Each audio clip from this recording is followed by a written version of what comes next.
बिस्मिल्लाहिर्रहमानिर्रहीम।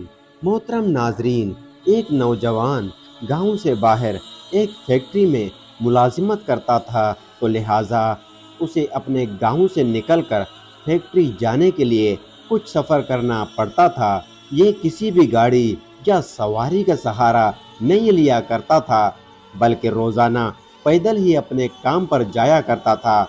उसका ये कहना था कि यूं पैदल जाने से मेरी वर्जिश भी हो जाती है और इंसान चाको चौबंद भी रहता है, क्योंकि उसका गुजर गांव के खेतों और हरियाली में से होता था, तो ये खुद इंतहाई ताज़ा तम महसूस करता था। गांव के बाहर के जानिब एक कब्रिस्तान भी मौजूद था।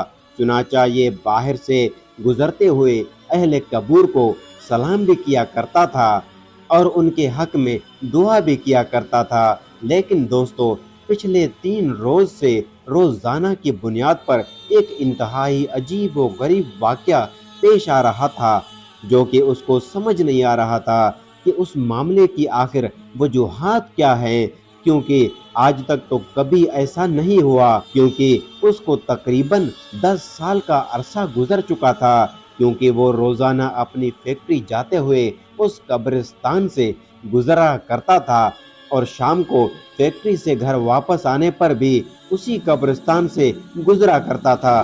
दोस्तों, कुछ यूं हो रहा था कि पिछले 3 रोज से जब भी वो कब्रिस्तान के पास से गुजरता तो उसको कब्रिस्तान के अंदर से कुत्तों की भौंकने की आवाजें आने लगती। चुनाचा वो परेशान तो था कि कब्रिस्तान के अंदर आवारा कुत्ते तो होते हैं, लेकिन वो इतने जोर से भौंकते नहीं हैं और ना ही इतना शोर मचाया करते हैं, क्योंकि कब्रिस्तान को वैसे भी शहर खामोशा कहा जाता है। तो फिर शहर खामोशा के अंदर ये कुत्ते इतने ज्यादा क्यों भौंक रहे हैं?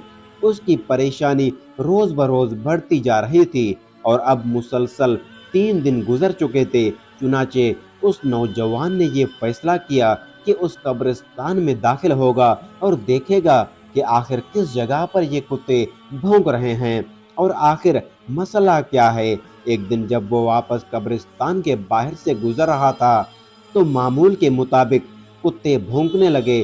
तो जैसे ही वो शख्स कब्रिस्तान के अंदर दाखिल हुआ, तो उसने देखा कि 4 रोज पहले जिस शख्स को यहाँ दफनाया गया था, उसकी कब्र पर खड़े होकर कुत्तों का एक गिरोह भौंक रहा है। वो बड़ा परेशान हुआ और वो जानना चाहता था कि 4 रोज से पहले ही तो उस शख्स को यहाँ दफन किया गया है, तो ऐसा क्या मामला पेश आ गया कि कुत्ते उसकी कब्र पर खड़े होकर भौंक रहे हैं।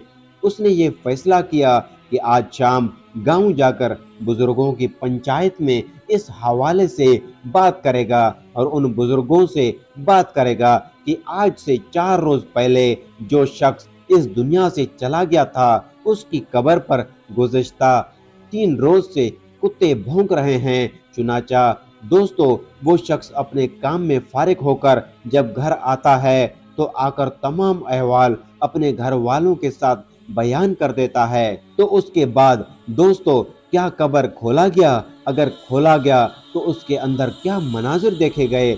उन गांव वालों को क्या इबरत हासिल हुई? तो दोस्तों, गांव के बुजुर्गों ने ये फैसला किया कि किसी आलिम या मुफ्ती से मशवरा किया जाए और फतवा लिया जाए कि क्या ऐसी सूरत हाल में कब्र को खोलना चाहिए और ऐसे कब्र को खोलना जायज़ भी है या नहीं।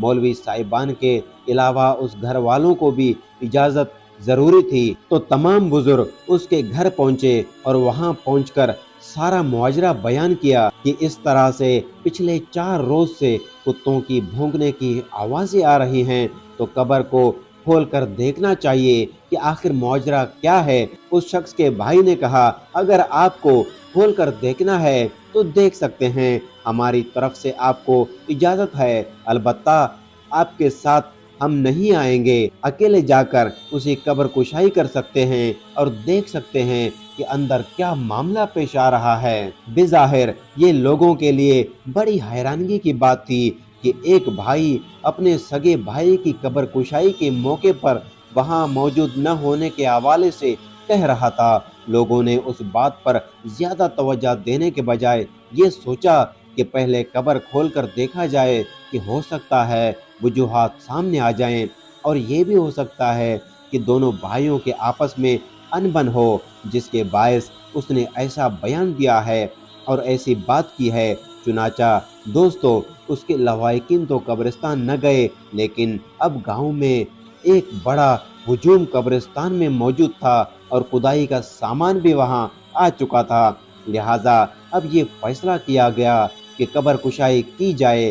اس قبر کو کھولنے کا کام شروع کیا گیا تو وہ کتے جو گزشتہ 3 روز سے قبر پر کھڑے ہو کر بھونک رہے تھے، وہ بھی ارد گرد موجود تھے اور مسلسل آس پاس منڈلاتے رہتے۔ جیسے ہی قبر کو کھولا گیا، ایسا حیران کن اور دہشت ناک منظر سامنے آیا کہ جس نے سب کے ہوش اڑا دیے۔ جب اس قبر سے مٹی ہٹائی گئی اور مٹی کے نیچے سے پتھر ہٹائے گئے تو دیکھا کہ اس قبر کے مردے کو سور کھا رہے ہیں، یعنی اس مردے کو ایسے جانور کھا رہے ہیں جس کا دین اسلام میں نام لینا بھی جائز نہیں ہے۔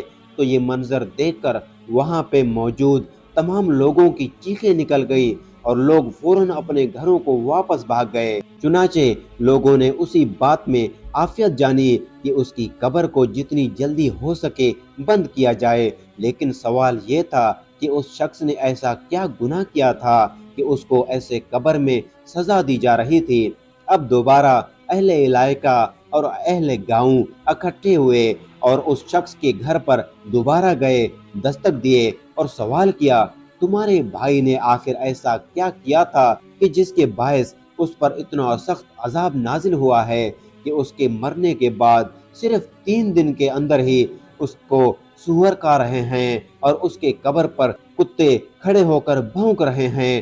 تو وہ شخص کہنے لگا کہ میں جانتا تھا کہ آپ کے آنکھوں کے آگے ایسا ہی کوئی منظر آئے گا، اس لیے میں نے آپ کے ساتھ جانے سے انکار کر دیا تھا، کیونکہ میں اس کی وجہ جانتا ہوں۔ لوگوں نے سوال کیا کہ کیا بتاؤ آخر اس کی وجہ کیا ہے؟ تو وہ کہنے لگا کہ میرا بھائی کوئی شریف آدمی نہیں تھا، وہ دراصل ایک شرابی آدمی تھا جو کہ سارا دن شراب کے نشے میں دھت رہتا تھا۔ نہ اسے گھر کی پرواہ تھی اور نہ اسے گھر والوں کی۔ اس کی زندگی کا مقصد صرف اور صرف عیاشی کرنا تھا اور وہ شراب پی کر اپنے رشتوں کے تقدس کو پامال کرتا تھا، یہاں تک کہ اپنی ماں کو گالیاں دیتا تھا اور میرے باپ کو مارتا تھا۔ جب کبھی اسے نشے خریدنے کے پیسے نہ ملتے تو وہ اپنے بہن کو بیچنے کے لیے بازار تک جایا کرتا تھا۔ یوں اس کے گناہ تھے کہ جس کی وجہ سے آج وہ قبر میں اتنے سخت عذاب میں مبتلا ہے اور ہم جانتے تھے کہ اس کا انجام یہی ہونے والا ہے۔